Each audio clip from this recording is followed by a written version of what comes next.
Hey, what's going on, everyone? It's Dennis from Crypto Planet, also the Crypto Jew here on YouTube and on Twitter as well.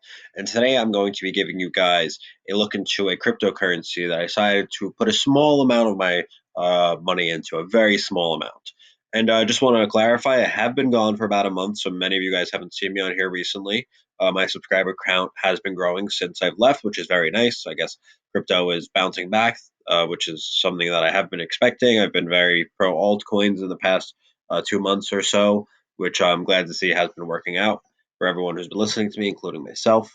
And yeah, I was just out of the country for a bit. I didn't have my laptop with me, so I couldn't really record video.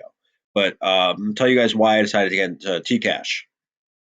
So on EtherFlyer, TCASH is the exchange token of the exchange, like BNB is uh, for Binance.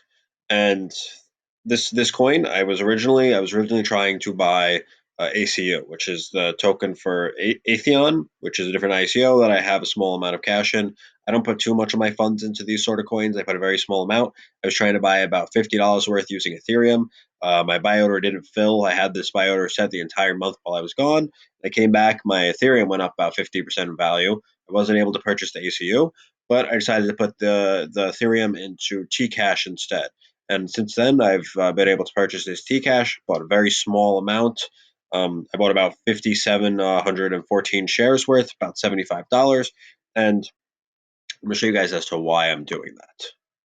So, being that it's very cheap, it's around 1.1 cents. All-time high was around 16 cents. And this is EtherFlyer's platform token. So EtherFlyer is basically a decentralized cryptocurrency exchange based around Ethereum. So I would like to have a small amount of their exchange token in case this ever lifts off. They have an iPhone app, an Android app, so I wouldn't be surprised if it does. Especially since people want decentralization, and an exchange that offers that is fantastic. I'm sure the exchange can better itself in certain ways, but this is a start, and it's very cheap right now. So being a holder of the token, you can. I'm not sure exactly how true this is, but reportedly, you will be able to get about 50% of the platform's profit. You'll be able to obtain discounts for transaction fees, and you'll be able to obtain airdrops. So over time, this could accumulate some extra money for you as well, besides it going up in value. And one thing I like is that the market cap is very cheap. It's about $414 market cap. Volume is around the same as the market cap, so I guess there's a lot of trading going on for this. Circulating supply is very low, about 35.2 million. And the total supply is pretty low. It's only about 88 million, which is nice to see. So those are a few things that I like about this coin. I also like that I can make some extra money with it. And let's take a look at some analysis with it. So I'm going to set a trend line right over here. We can see that we've been holding on this trend line right over here.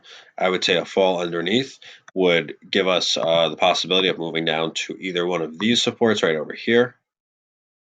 I'd say that area could definitely make for a support, or around this area for a double bottom. Now, if you want to wait, you can purchase some down here.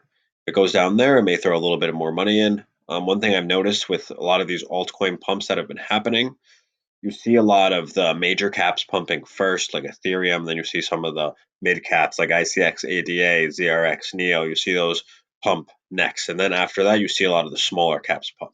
Right now, I'm looking to divert most of my funds to the coins that I believe are going to be pumping first. And then I may take some of those profits and throw it into a coin like this, very small amount. So I want to see if this trend line holds. And for confirmation that we're going to continue upwards, I would like to see a move past this area right over here. Right past that resistance would definitely take us to another area. We have a small resistance right over here. That's a pretty weak resistance, it looks like to me. As we can see, once we broke right past this, we skyrocketed in the past. I would say the next strongest resistance may be around this area right over here, which would lead us to pretty strong gains if we were able to get past here. Then after that, we'd probably see a pretty strong correction. So if this was to happen, we would see about a 200 and well, around a 300% gain if we reach it right into that area right over here. That's something I would like to see. I only put about $75 in here. I think I'm just going to let it sit. I'm going to do some more research on what goes on with these airdrops and how I can obtain some of the platform's profits. I hope you guys enjoyed this. If you guys did enjoy this analysis, if you liked us going into detail on a coin that isn't really talked about, that most people don't really know about. You should definitely follow me on Twitter. I do more of that here. Earlier today, I talked about BMX, and I also talk about a lot of the majors like Holochain, ADA. I do a lot of analysis on here, a lot of buy signals. Also have my Telegram chat as well, and I post Telegram chat signals in here the other day as well. Like I posted this one from Trade with Grin, where we made about 10.5% profit, and we expect to make much more over here. We put all our targets in here. So if you guys would like to see more of that, make sure to give me a follow on there. You guys can always subscribe here as well. I'd really appreciate that. Make sure to give the video a thumbs up if you enjoyed it as well. Take care, guys.